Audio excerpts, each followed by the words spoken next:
The Afterlife Coach is all about how to advance in your spiritual life, but today we're going to talk about why. I was about 90 minutes into a Joe Rogan podcast when I was struck by this quote. The universe is rigged in such a way that if you just want one thing and you focus on that, you'll get it. But everything else, you gotta let go. It's the kind of obvious truth that makes you feel stupid for not thinking of it yourself. I mean, look at anyone who's considered the best in any category, sports, business, art. They're the best because they only wanted one thing. All their activities served that one thing, whatever it was, making success all but guaranteed. So why are so few of us even good at anything? You might say we want too many things instead of just one, so our efforts are too diffused. And you might be right, but I think that we do have one thing that we want more than anything else. The problem is that one thing that we want by default is comfort. That's it. That's why most of us are stuck just being lame. And people can't just think themselves out of this either. We become what we do, but doing takes motivation. So how can we escape this trap? If you can't force yourself to want anything more than comfort, which most of us can't, you can at least leverage your desire for comfort against your lack of motivation. For example, studying is hard, but we can motivate ourselves to do it for the chance to have a career, money, and therefore comfort in the future. That still only works in the short term, though. Anything that only lasts until death is short term. See, now we're getting to the point. Ultimately, the only way to have any comfort in the long term is to go to heaven, because the only alternative is eternal suffering. And who goes to heaven? Saints. And saints don't care about comfort. They only care about serving God. So how do we begin?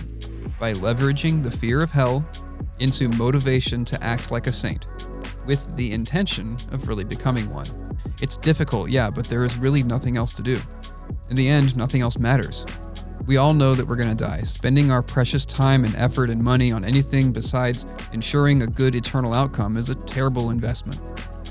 I mean, if I knew that only one person in a million went to hell, then I'd be smart to do everything in my power to make sure that that person is not going to be me. Because the stakes are so unbelievably high. But the truth is scarier than that. We have data. Not very much, but it's consistent. We've got people who have seen their judgment and come back to life, saints who have received visions, and they all paint a bleak picture. The least scary report goes like this. St. Vincent Ferrer was told by one soul in heaven that at the hour when he died, 33,000 other people also died. And of those 33,000, 5 were saved. That's 0.015%. That number should terrify all of us. But isn't fear a bad source of motivation? Shouldn't we be living holy lives because we love God and we want to fulfill the purpose He made us for? Yes, obviously. But a pure love for God lies on the other side of fear.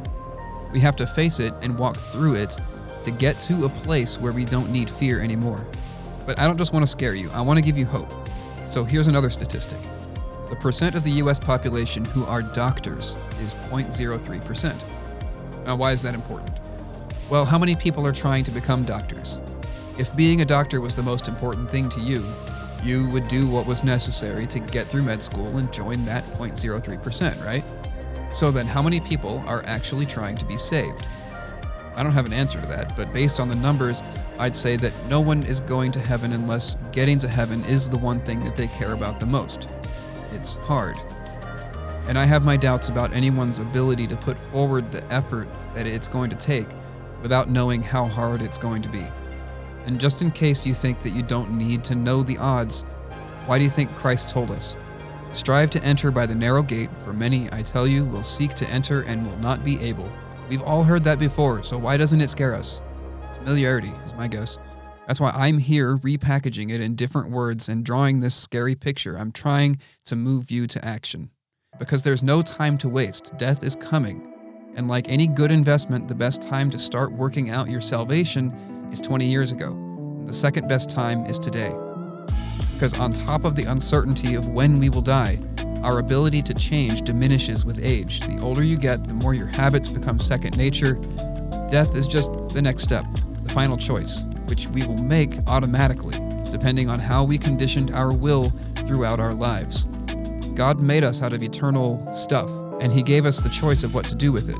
We're going to live forever one way or another because of what we are, because of how we were made. We don't die, we persist forever in whichever way we decide to be. And when it comes to the most important decision of our existence, by far the greater number of people choose poorly. They choose hell. So there it is. That's why you should care. This channel is here to help with practical advice for sanctity in the modern world. But it can't do much good until you've decided that salvation is your one all-consuming mission in life.